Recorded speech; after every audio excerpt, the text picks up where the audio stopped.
பீகார்ல எங்க அப்பா அம்மா ஓட்டுக்கு மாரி நீங்க எடுத்துக்கலாங்கிற. எனக்கு 13 இதுல தகவலை தரணும்ன்ற.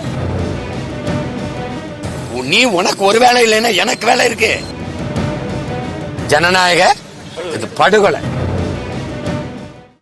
ஒரு நாடு என்ன வேலை பண்ணிட்டு இருக்கு? ஏற்கனவே இருக்கிற வாக்காளர்கள் அதை விட்டுட்டு இந்த ரெண்டு வாக்குரிமை பெற்றிருக்கிறவர் இதுகளை பார்த்ததான் நீங்க நீக்கணும். மொத்த பேருக்கு மறுபடியும் வாக்குப்பதிவு அது எவ்வளவு இந்த குறுகிய காலத்துல இப்ப நவம்பர்ல ஆரம்பிச்சு பிப்ரவரி 7ஆம் தேதிக்குள்ள முடிச்சு வெளியிடுவோங்கிறீங்க. இது யாரு கொண்டு வந்த இந்த பிஎல்ஓ அந்த அதிகாரிகள், இந்த பூத் லெவல் ஆபீசர் அவங்கெல்லாம் யாரு? ஹெல்த் லேபருங்கிறீங்க. அவங்க யாரு? கொசு மருந்து அடிக்கிறவங்க, இந்த தூய்மை இந்த மாதிரி பணியாளர்கள், அங்கன்வாடி எல்லாம் பணி செய்கிறவங்க, சத்துணவு போடுற ஆயாக்கள், அந்த அம்மாக்கள், அவங்கெல்லாம் இந்த இதை படிவங்களை பூர்த்தி செய்து பொறுப்பா ஜனநாயக நாட்டில் குடியாட்சியை ஏற்றுக்கொண்ட நாட்டில் வாக்குரிமை தான் மதிப்புமிக்க மக்களுக்கு இருக்கிற உரிமை. அதை இவ்வளவு தாந்தோன்றித்தனமா நீ பதிவு செஞ்சு கொடுத்துரு போ அப்படின்னா இது எப்படி இருக்குது? எந்த மாதிரியான ஒரு நாடு இது? மக்களுக்கு இருக்கிற கடைசி உரிமையை இந்த நாட்டு குடிமக்களை எந்த அளவுக்கு மதிக்குதுங்கிறத பாருங்க. அப்படின்னா நீங்க ஓராண்டு காலம் அவகாலம் எடுத்து அது சீர்திருத்தம், அது முறையான வாக்கு இருக்கணும், சரியா இருக்கணும்னா நீங்க அதுக்கு உரிய கல்வியாளர்களை, ஆசிரியர் பெருமக்களை, முன்னாடியெல்லாம் வாக்கு எப்படி பதிவு பண்ணீங்க? கோடை விடுமுறை காலங்களில் அவங்களுக்கு சிறப்பு பணியாதை கொடுத்து, அவங்களுக்கு அதுக்காக ஊதியத்தை கொடுத்து, அவங்களுக்கு போக்குவரத்துக்கெல்லாம் செலவு கொடுத்து 10 நாள் 15 நாள் அவகாசம் கொடுத்து பகுதியாக பிரித்து விட்டு வாக்காளர் சீர்திருத்த முகாம்னு ஒன்று நடத்தி அதுக்கு ஓராண்டு காலம் எடுத்திருக்கணும். எடுத்து அதை செஞ்சிருக்கணும். அப்படி செஞ்சிருந்தா முறையா சீர்திருத்தம் செய்யணும்னா 2 மாசத்துல நீங்க தேர்தல் அறிவிக்க போறீங்க. பிப்ரவரி 7 நீங்க வெளியிடப்படும்ங்கிறீங்க. வெளியிடப்படுது, என் வாக்கு இல்லை, நான் மறுபடியும் முறையிட்டு அந்த வாக்கை பெறுவதற்கு கால அவகாசம் இருக்கா? நீங்க வெளியிடுறதுதான் வாக்கு. இது எந்த மாதிரி முறைனா, இந்த நாட்டில் வாக்காளர்கள் வாக்கை பெற்றிருக்கிற மதிப்புமிக்க மக்கள் தங்களுக்கான ஆட்சியாளர்களை தேர்வு செய்தார்கள் இதுவரை. ஆனா இப்ப ஆட்சி அதிகாரத்தில் இருக்கிற ஆட்சியாளர்கள் தங்களுக்கான வாக்காளர்களை தேர்வு செய்யறாங்க. அதுதான் இந்த எஸ்ஐஆர் சிறப்பு சீர்திருத்த வாக்கு. அவங்க எனக்கு யாரு வாக்கு செலுத்தணும்னு அவன் முடிவு பண்றான், ஆட்சியில் இருக்கிறவன். இப்ப யாரு போறது? திமுக மாதிரி ஆட்சியில் இருக்கிறவங்களுக்கு மாமன்ற உறுப்பினர் இருக்காங்க, எல்லா இடம் அமைப்பு இருக்கு, அவங்க பின்னாடியே போறாங்க, அவங்க வாக்குகளை சரி பண்றாங்க. அதிமுக பெரிய அமைப்பு, எல்லா இடத்துலயும் கிளை இருக்கு, உறுப்பினர் இருக்காங்க. எங்களை போன்ற வளர்ந்து வர பிள்ளைகள் என்ன செய்ய முடியும்? நீ என்ன பண்ணுவ? அங்க போனா என் படம் இருக்குன்னு வச்சுக்கிற, இது சீமானோட வாக்குன்னு தூக்கி விட்டுருவேன். அங்க போனா தம்பி விஜய் படம் இருக்குன்னு வச்சுக்க, அது தூக்கி விட்டுருவேன். இது இஸ்லாமிய வீடுன்னா தூக்கி விட்டுருவேன். எப்படி இது? கிறிஸ்தவ வாக்குனா பிஜேபி RSS என்ன பண்ணு, இதெல்லாம் நம்ம ஓட்டு போட மாட்டேன்னு தூக்கி விட்டேன். தூக்கி விட்டவர்களா இல்லையா நீங்க? ஓகி புயல்ல 200 பேர் நடுக்கடலை செத்து போனா, புயல்ல சிக்கி காப்பாற்றத்தான் வரல, உயிரிழந்த உடலையாவது எடுத்து கொடு புதைச்சுக்கிறோம்னு மக்கள் போராடிட்டு இருந்தான்.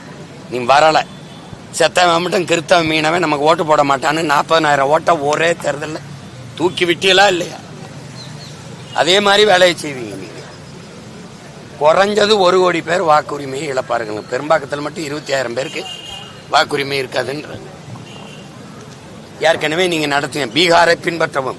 பீகார்ல 81 லட்சம் பேர் வாக்கு செலுத்துற தகுதி இருந்தும் வாக்குரிமையை பெற முடியாம வெளியில நிக்கிறாங்க. அப்போ எப்படி? இந்த நாட்டில் மட்டும் ஏன் இவ்வளவு கொடுமையா இருக்கு? நாங்க விரும்பிய கல்வியை கற்கிறது, உரிய நல்ல தரமான மருத்துவத்தை பெற்றுக்கொள்வது, இதெல்லாம் எப்படி? மருத்துவ கல்வியை கற்பது, இதை வாக்கு செலுத்துறது, இதெல்லாம் ஏன் இவ்வளவு கொடுமையா இருக்கு? இது ஏன் இவ்வளவு அவசரமா செய்யணும்? சரி, திருத்தணும், சரி பார்க்கணும், அதுக்கு ஒரு கால அவகாசம் எடுத்து செய்யணும் இல்லையா? இப்ப நான் ஒரு வீட்டுல குடியிருந்தேன், வாடகை வீட்டுல ஆலப்பாக்கத்துல. அங்கதான் எனக்கு வாக்கை எடுத்தேன். இப்ப நான் திருப்பி இப்ப கடற்கரை சாலையில போய் ஒரு வீட்டுல இருக்கேன். நீ அந்த வீட்டுக்கு தான், அந்த வீட்டு முகவரிக்கு சோதிக்க போவ, அங்க நான் இல்லைன்னு நீக்கி விட்டுருவேன். எப்படி? அப்படி எத்தனை லட்சம் வாக்காளர்கள் இந்த நாட்டில் இருப்பான். நீ எங்க அம்மாவுக்கு ஊருக்கு சோதிக்க போவ, மனுவை கொடுத்துருவ, இல்லை ஏதோ ஒன்று பண்ற, எங்க அம்மா நீ 3 நாள் நீ வர நேரத்தில் இல்லை வயக்காட்டுக்கு போயிட்டாங்கன்னு வச்சுக்கிறீங்க, வாக்குலேருந்து தூக்கிட்டு. இப்போ எனக்கு என் பெற்றோர்களின் வாக்கு இதை கேட்குறேன். எங்க அம்மாவும் எங்க அம்மாவையும் எங்க பாட்டி எங்க அம்மாச்சி எங்க தாத்தா இதை போய் எங்கே எடுத்துட்டு வரும், அந்த உரிமை கொடுக்கணும். இதுதான் இப்படி. பீகார்ல எங்க அப்பா அம்மாவுக்கு ஓட்டு உரிமை இருந்தால் நீங்க எடுத்துக்கலாங்கிறேன். எனக்கு 13 இதுல தகவலை தரணும்ன்ற. இதுல என்னது இது கொடுமை பாருங்க. எல்லாத்துக்கும் ஆதாரம் தான் நீங்க. அடையாளமே தேச அடையாளமே, இந்த நாட்டின் குடிமக்களுக்கான அடையாளமே ஆதார் தான் நீங்க. இப்ப அது ஆகாது, அது இன்வேலிடுன்றீங்க. அதெல்லாம் ஒண்ணும் இல்லைன்றீங்க. ஆதார் எடுத்தா தான் வங்கி கணக்கில் இணைக்கணும், இதுல இணைக்கணும், எல்லாத்துலயும் ஆதாரம் இணைக்கணும். நீங்க இப்ப ஆதாரம் ஒண்ணும் இல்லைன்னு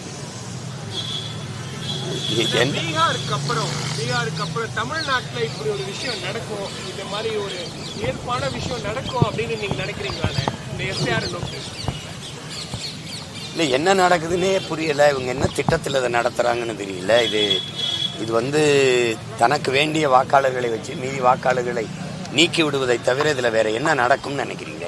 உண்மையிலே மனச்சான்று படி இவர்கள் இந்த வாக்கு சரியான வாக்காளர், உரிய வாக்காளர்களுக்கு வாக்குரிமை இருக்கணும். ஒருவர் 2 இடத்துல செலுத்துறது அது தவறு. இறந்து விட்டவர்கள்லாம் அவங்க வாக்கு பலகெல்லாம் எடுக்கப்படாம இருக்கு. நாங்களே தேர்தல் ஆணையத்தில் முறையிட்டோம். அந்த வாக்கை வேற ஒருத்தர் போலியானவர் செலுத்திடுறாரு. இதெல்லாம் முறைகேடு. சரி, அப்ப அதை மட்டும் கண்டுணர்ந்து வெளியில நீக்கிறதான சரியான திருத்தமா இருக்க முடியும். நீங்க மொத்த பேரையும் ஒரு குறிப்பிட்ட காலத்துக்குள்ள செய்து முடிங்க அப்படின்னா, எனக்கு இன்னும் 2 மாசத்துக்குள்ள தேர்தல் வரப்போகுது. எல்லாருமே கூட்டணி யாரோடு, எல்லாரும் தேர்தல் பரப்புரைக்கு ஓடிக்கிட்டு இருக்கிறாங்க. இந்த பிரச்சனையில நீ இப்ப இந்த வாக்கை சரிபாருன்னா இது எந்த மாதிரியான நெருக்கடியை நீங்க மக்களுக்கு கொடுக்குறீங்க? நீங்க என்ன மக்களுக்கு இது விட்டு ஆபத்து தெரியல. ஏன்னா ஒரு நாட்டில், இந்த நாட்டில் இந்த மக்களாட்சியை ஏற்றுக்கொண்ட நாட்டில் வாக்குரிமை தான் மக்களுக்கு இருக்கிற கடைசி வலிமை மிக்க ஒரு ஆயுதம், உரிமை. அந்த உரிமையே பறிபோகும்னா வேற என்ன இருக்கு? எனக்கு இங்க வேற என்ன இருக்கு சொல்லுங்க.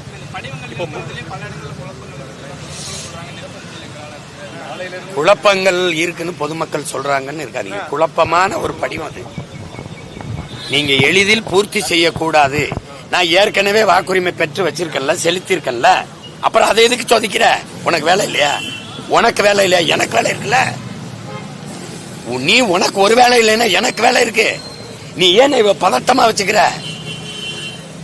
எதுக்கு வச்சுக்கிற? நீ பல முறை வாக்கு செலுத்திருக்கேன், எல்லாம் வச்சிருக்கேன். நீ தவறா குற்றவாளி யாருன்னு கண்டுபிடிக்கல, தவறு செய்யறவன் யாருன்னு கண்டுபிடிக்கல. எப்படி இது சார்? வாடகை இருக்கவங்களா பாத்தீங்கன்னா ஒரே இடத்துல இருக்க முடியாது, மாறுதல் பண்ணிட்டு. அதுதான் சொல்றேன். அது நீங்க அப்படி பார்த்தா நமக்கு பெரும்பாலும் 100 பேர்ல குறைஞ்சது 60 பேர் நம்ம வாடகை வீட்டில் தான் இருக்கோம். மாறி மாறி இருப்போம். அந்த வீட்டில் எடுத்திருப்பேன். இப்போ எனக்கு ஆலப்பாக்கத்தில் எடுத்துருக்கு. இப்போ நான் அங்கே போய் என்னை சோதிச்சிங்கன்னா அந்த வீட்டில் அவர் இல்லைங்கன்னுவாங்க. உடனே நீ என்ன பண்ணுவேன்? அவர் இல்லை அப்படின்னு அடிச்சு விட்டுருவேன். இப்போ சீமான்னா ஒரு சீமான் தானே, எத்தனை சீமான் இருப்பாங்க?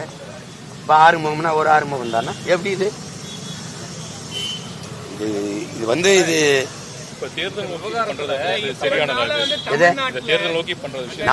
சரியானதுங்கிற பேச்சுக்கு இடம் இல்லை. இது சர்வாதிகார போக்குன்னு இல்லை, கொடுங்கோன்மை. இது அம்மா நிர்மலா சீதாராமன் அவர்களுடைய கணவர் மதிப்புமிக்க அவர் ஐயா சொல்றது மாதிரி இது ஒரு ஜெனோசைடு. இது ஒரு படுகொலை, ஜனநாயக இது படுகொலை.